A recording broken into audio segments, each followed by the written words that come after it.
एक तो सबसे पहले तो छत्तीसगढ़ के लिए दुखद समाचार है कि दक्षिण कश्मीर के कुलगाम में आतंकवादियों ने दो हमारे जो प्रवासी श्रमिक थे वहां पर काम करने गए थे, उनका आतंकवादियों ने नृशंस हत्या कर दी, जो कि बड़ा पीड़ादायक और हृदय विदारक सूचना है। और इसमें शक्ति जिले से श्री दीपक रात्रे की आतंकवादियों ने हत्या कर दी और सारंगढ़ बिराईगढ़ जिले से भूपेंद्र भैना उसकी भी नृशंस हत्या कर दी। और आतंकवादियों के इस कृत्य की घोर निंदा करते हैं और ईश्वर से प्रार्थना है कि दोनों दिवंगत आत्मा को अपनी चरणों में स्थान दें और उनके मृत आत्मा को शांति प्रदान करें। और छत्तीसगढ़ की सरकार दोनों मृतक परिवार को 20-20 लाख रुपए की सहायता राशि प्रदान करेगी। और अभी हम लोग का 3 दिन का दिल्ली प्रवास था, जो कि बहुत ही अच्छा रहा। प्रथम दिन माननीय राष्ट्रपति महोदया से हम लोगों ने मुलाकात किया। हमारे प्रदेश के गृह मंत्री श्री विजय शर्मा जी भी थे साथ में, और जो हमारे बस्तर क्षेत्र के पद्मश्री के अवार्डी थे, बस्तर पंडुम के जो विजेता थे, और मांझी चालकी जिनका बस्तर दशहरा को संचालित करने में बहुत बड़ा योगदान रहता है, सबका पहली बार राष्ट्रपति भवन में इतने बड़े जनजातीय समाज के प्रतिनिधि मंडल का स्वागत हुआ। महामहिम राष्ट्रपति महोदया ने अपने कर कमलों से सबको अंग वस्त्र पहनाकर और राष्ट्रपति भवन का प्रतीक चिन्ह देकर सम्मानित किया। और सबका दोपहर का भोजन भी राष्ट्रपति भवन में हुआ और सबका सौभाग्य कि महामहिम राष्ट्रपति महोदया ने अपने हाथों से भोजन सर्व भी किया। और माननीय प्रधानमंत्री जी से भी मुलाकात हुई और बस्तर जो नक्सल मुक्त हुआ और वहां की गतिविधि से उनको अवगत कराया। और विशेषकर जो 461 गांव हैं बस्तर क्षेत्र के जो अविद्युतीकृत हैं और वहां पर विद्युतीकरण के लिए एक प्रस्ताव भारत सरकार के पास गया हुआ है, तो उसकी स्वीकृति के लिए माननीय प्रधानमंत्री जी से हमने आग्रह किया है। और राजनांदगांव में प्रस्तावित जो यूरिया संयंत्र है और उसके लिए हम लोगों ने जमीन भी प्रदान कर दिया है 421 एकड़, उसकी स्वीकृति के लिए भी माननीय प्रधानमंत्री जी से आग्रह किए हैं। और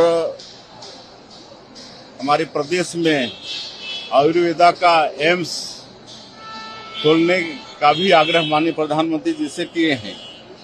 और माननीय प्रधानमंत्री जी ने बड़े इत्मीनान के साथ सबको सुना है और पूरा आश्वस्त किया है कि ये काम हमारे प्रदेश में होंगे।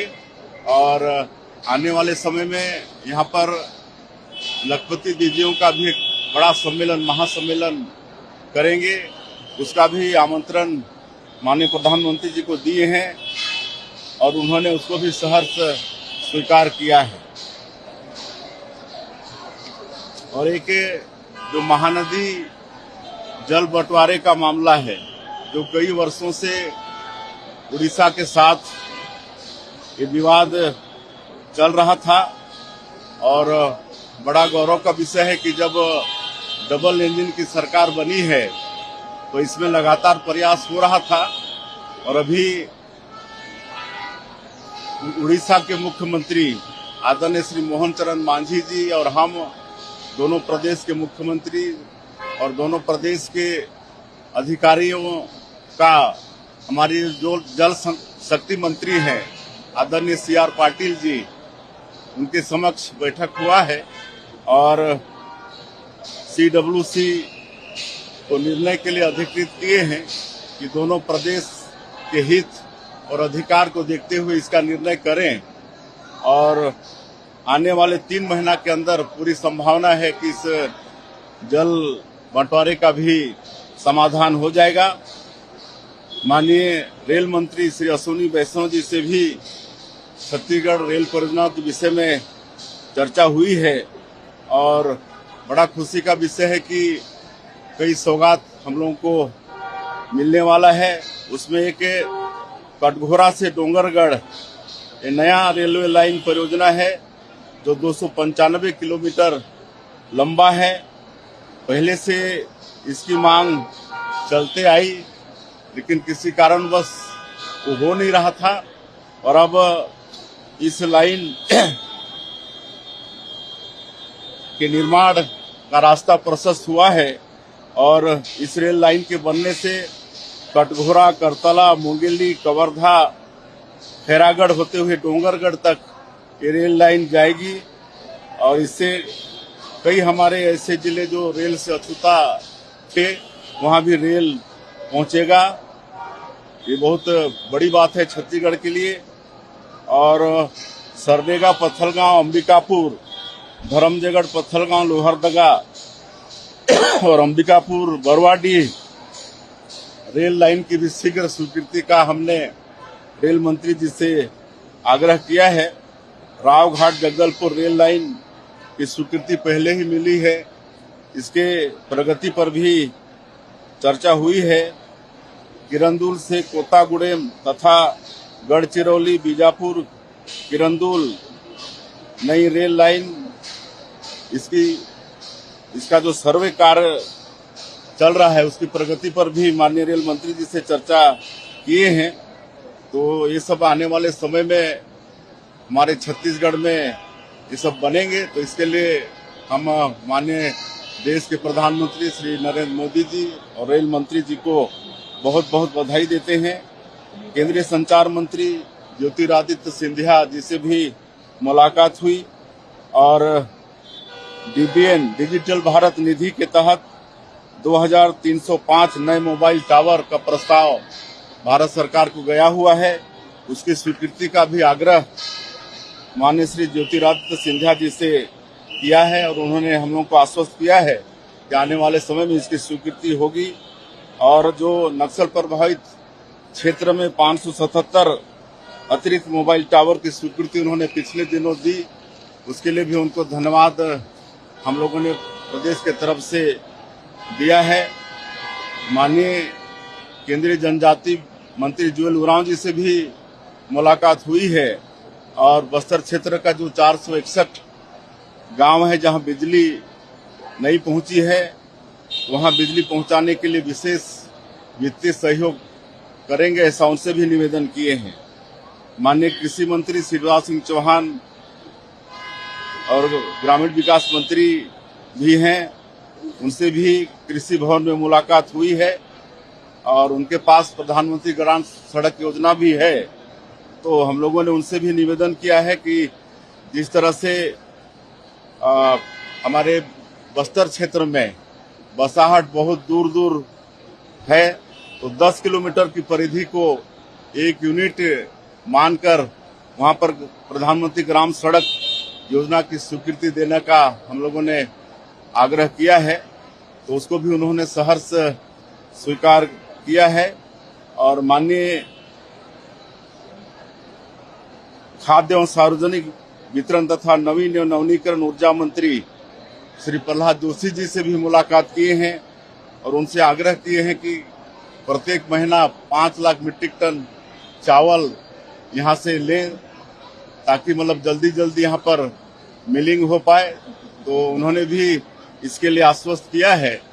और आज सवेरे माननीय राष्ट्रीय अध्यक्ष श्री नितिन नवीन जी से भी मुलाकात किए हैं। तो इस तरह से ये 2 दिन का प्रवास छत्तीसगढ़ के लिए बहुत ही लाभदायक रहने वाला है। छत्तीसगढ़ में जो लेकर कह रहे हैं सर, जम्मू कश्मीर में जो अटैक हुआ है उसे लेकर महबूबा मुफ्ती कह रही है कि छत्तीसगढ़ बिहार जैसे जगहों पर काम नहीं होता, इसलिए मजदूर जो है पलायन कर रहे हैं। और सर फारूक अब्दुल्ला कह रहे हैं कि जब जब राज्य की डिमांड होती है तब तक किस तरह के आतंकी हमले होते हैं। सवाल नहीं, ऐसी बात नहीं है।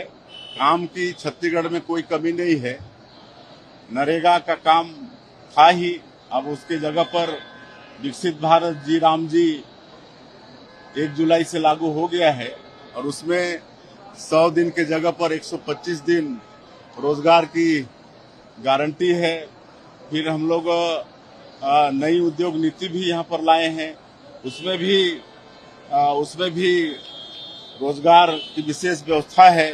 आज 18 लाख पीएम आवास का निर्माण चल रहा है पिछले 2.5 वर्षों से, उसमें भी किसी तरह से काम नहीं मिलने का कोई प्रॉब्लम नहीं है। और जगह जगह हम लोग उनका स्किल डेवलपमेंट करके भी उनको रोजगार से जोड़ने का काम कर रहे हैं।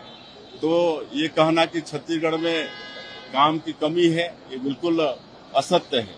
कांग्रेस कह रही है कि कांग्रेस कह रही है बनाने की डिमांड साजिश तो नहीं है, तरह का आतंकी हमला होता है वहाँ जी। फारूक अब्दुल्ला कह रहे हैं सर, जब वहाँ पे राज्य बनाने की डिमांड होती है कुछ न कुछ आतंकी हमला हो जाता है, मुद्दे को डाइवर्ट करने की कोशिश करते हैं जो राज्य। नहीं, इसमें भी कोई सत्यता नहीं है। ये लोग तो वहाँ पर काम करने गए हुए थे और इनके ऊपर में आतंकवादियों का एक कायराना अटैक हुआ है। सर कांग्रेस कह रही है कि आशंका जता रही कि ये कोई साजिश है, केंद्र सरकार देश में जो माहौल बना कि जो जेएनयू प्रोटेस्ट कर रहे थे। अब कांग्रेस को तो बीजेपी के एनडीए के हर चीज में साजिश नजर आती है, तो उनको अपना चश्मा बदल लेना चाहिए।